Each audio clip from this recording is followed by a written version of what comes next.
menegangkan bahasa kita. Kalau orang balapan itu paling laju dan paling semangat dia kalau sudah dekat finish. Kita di sirkuit Ramadan ini harus lebih semangat di akhir-akhir Ramadan ini. Maka kita bersyukur diizinkan oleh Allah Subhanahu wa taala berkumpul di tempat yang mulia ini untuk berzikir mengingat kepada Allah Subhanahu wa taala. Semoga diterima seluruh amalan kita oleh Allah. Amin ya rabbal alamin. Salawat dan salam selalu kita hadiahkan kepada junjungan kita, panutan kita, tauladan kita, Nabi besar Muhammad sallallahu alaihi wasallam.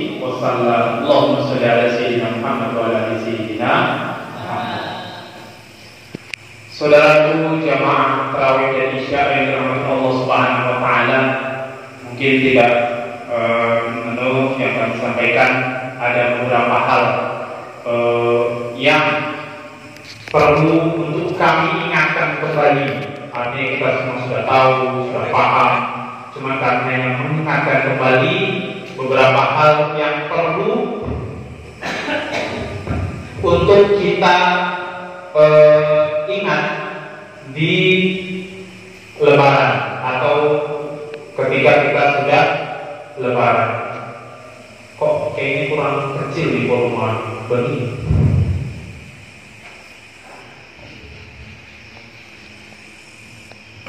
Yaitu beberapa hal itu ketika Lebaran.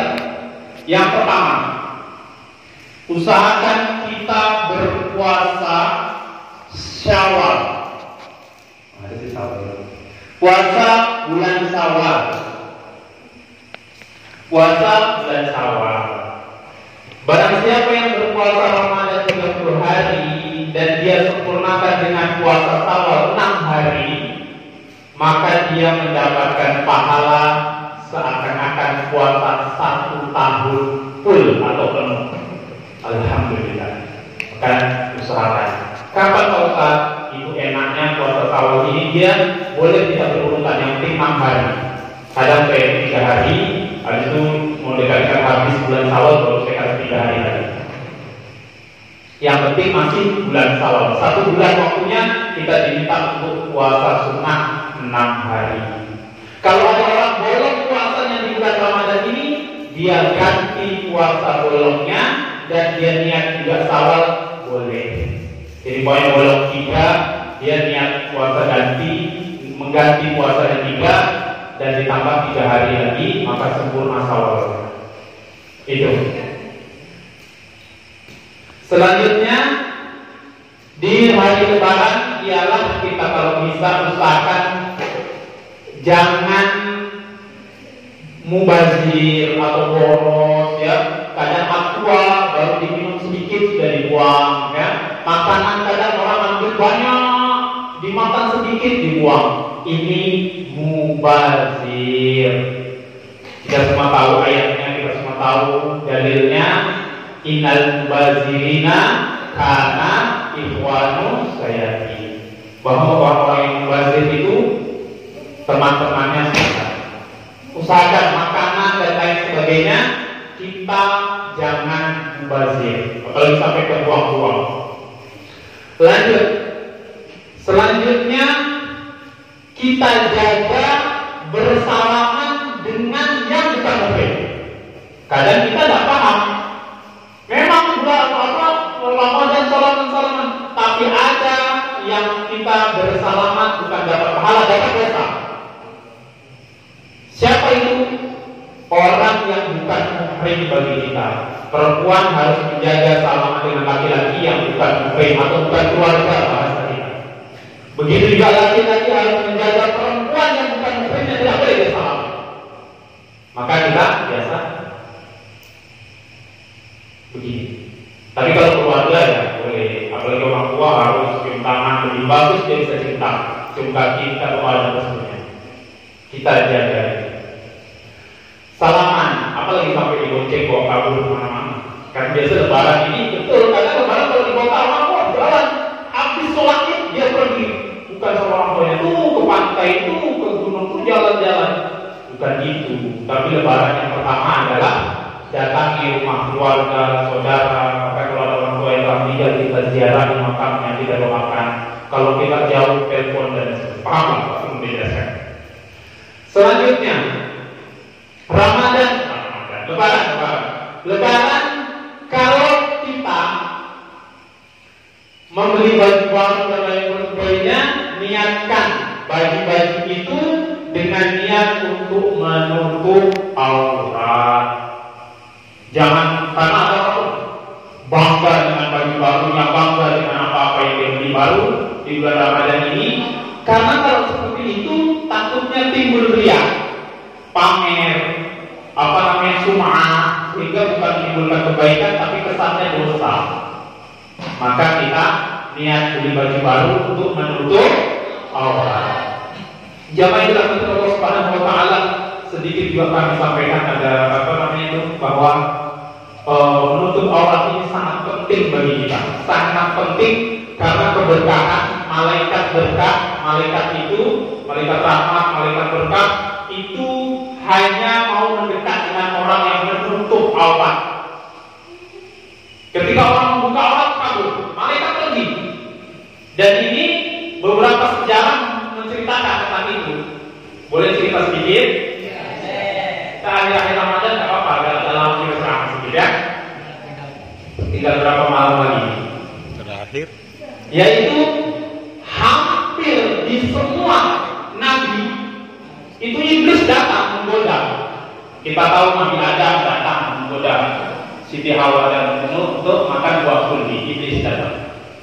Di zaman Nabi Nuh dia menggoda orang supaya tidak ikut di kapalnya Nabi Nuh. Bahkan anaknya Nabi Nuh tidak ikut, kena goda iblis sehingga dia tenggelam di waktu banjir. Di zaman Nabi Isa alaihissalam datang. Di zaman Nabi Zakaria alaihissalam, ketika Nabi Zakaria lari sembunyi ke dalam hutan, dikejar oleh pasukan kafir raja ini, sembunyi di tengah hutan, dan Nabi Zakaria ini ada pohon besar, maka pohon itu membuka dirinya dan mengatakan, bersembunyilah kau di dalam sini. Maka Nabi Zakaria sembunyi di dalam pohon ini. Ketika Nabi Zakaria sembunyi, mereka sudah terkumpul semua pasukan kafir, tidak ada Nabi Zakaria. Maka iblis menyamar dari orang tua, dia mengatakan, saya tahu kalian mencari Nabi Zakaria, dia sembunyi di dalam pohon ini. Iblis yang kasih tahu. Maka digegar di dalam pohon itu, akhirnya terkena sininya Nabi Zakaria. Begitu terkena, teriak Nabi Zakaria. Kena gegar, teriak. Turun malaikat Jibril. Malaikat Jibril mengatakan, ya Zakaria, Allah menyampaikan kepadamu, sekali lagi kau teriak, sekali lagi kau teriak, kau tidak sabar, dihapus nama dari kepada kami. Jadi memang harus sabar. Tapi bukan itu jadi bahasan. Lanjut. Di zaman Nabi Muhammad SAW, ketika pemuka Quraisy, orang-orang besar kafir Quraisy ingin mencelakai Nabi, mereka kumpul di namanya Darun Najwa. Kumpul mereka, bagaimana Nabi? Kita usirkah? Kita buangkah? Kita ikatkah? Kita penjarakan supaya dia tidak menyebarkan agama Islam? Maka iblis menyamar dari orang tua dengan jambul putih. Dia mewakili kampung yang tertua dari sana. Dia mengatakan, kalau kalian usir, dia akan mendapat banyak pendukung di luar. Kalau kalian ikat, keluarganya pasti akan membebaskan. Kalau bisa kita bunuh saja. Ini pendapat dari iblis. Maka semua sepakat, mereka pemuda-pemuda Quraisy ini ingin membunuh kepada Nabi SAW sebelum Nabi hijrah. Iblis datang di situ.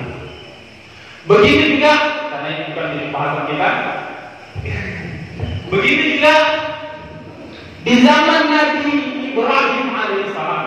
Kita semua tahu Nabi Ibrahim dibakar di apinya Raja Namrud. Begitu Raja Namrud sudah berang-berang ini, ditangkapnya Nabi Ibrahim, diikat, dibuatlah api yang sangat besar.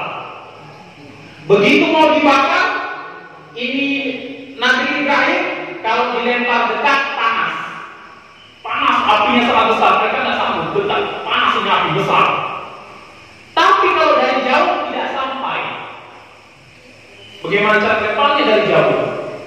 Maka iblis datang lagi sebagai orang tua, menyamar sebagai orang. Iblis menyamar jadi manusia, datang dia kepada Raja Namrud dengan gampang caranya. Kalau kau mau, kau buat ketepel, tarik. Maka tarik dari sini, taruh Nabi Ibrahim dan lemparkan. Maka akan sampai di api yang besar. Betul bilang Raja Namrud. Diperintahkan seluruh anak buahnya, kerajaannya untuk membuat ketepel yang besar. Begitu sudah jadi, dicobalah batu, dinaikkan di atas ketepel tadi, ditarik, dilepas. Batu itu jatuh di tengah api yang besar. Mantap. Akhirnya apa? Nabi Ibrahim ditarik, ditaruh di atas ketepel. Begitu mereka semua pasukan ini menarik, tak bisa menarik. Ditarik kok, apa pasukan tarik lagi? Tidak bergerak di ketepel. Kok bisa? Tadi bisa, sekarang tak bisa. Apa pasukan yang ditarik? Tetap tidak bisa gerak di ketepel. Akhirnya kasih turun Nabi Ibrahim, kasih jauh, taruh lagi batu, dicoba, bisa, lepas, sampai di api. Kok Nabi Ibrahim tidak bisa? Coba lagi Nabi Ibrahim, kalau tidak salah 3 kali coba, tetap tidak bisa. Berapa pasukan yang menarik di ketepel tidak akan gerak, tidak bisa gerak. Maka pening kepalanya Raja Namrud. Gimana ceritanya? Gimana caranya? Bagaimana? Siapa yang punya solusi untuk ini? Untuk masalah ini? Karena tidak bisa kita menarik ketepelnya. Maka iblis datang lagi. Yang iblis tadi datang lagi kepada Raja Namrud. Dia mengatakan apa? Ya pastilah kalian tidak akan bisa. Walaupun kau kumpulkan orang seluruh dunia ini untuk menarik ketepel itu, tidak akan bisa. Karena malaikat menahan daripada ketepel ini. Banyak malaikat yang menahan ketepel itu, sehingga tidak ada manusia yang bisa menarik ketepel itu. Mereka tidak mau Nabi Ibrahim dilemparkan ke dalam api.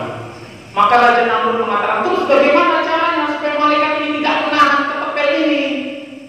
Iblis mengatakan gampang caranya.